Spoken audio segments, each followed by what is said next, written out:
accaduto dopo il terribile terremoto all'Aquila nel 2009, con grandi artisti italiani che insieme cantarono Domani per raccogliere fondi a favore di quelle popolazioni, ancora una volta la musica non solo regala emozioni, ma è in grado di unire e aiutare.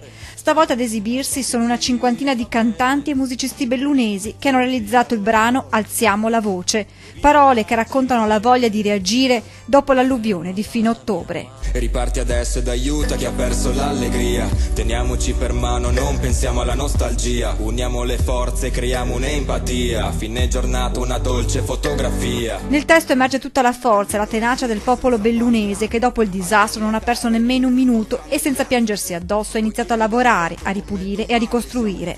L'idea di portare avanti questo progetto è nata da 3 giovani bellunesi, Alessandro Casol, Davide De Faveri e Andrea Albano, ai quali si sono subito affiancati altri cantanti e musicisti, tutti bellunesi.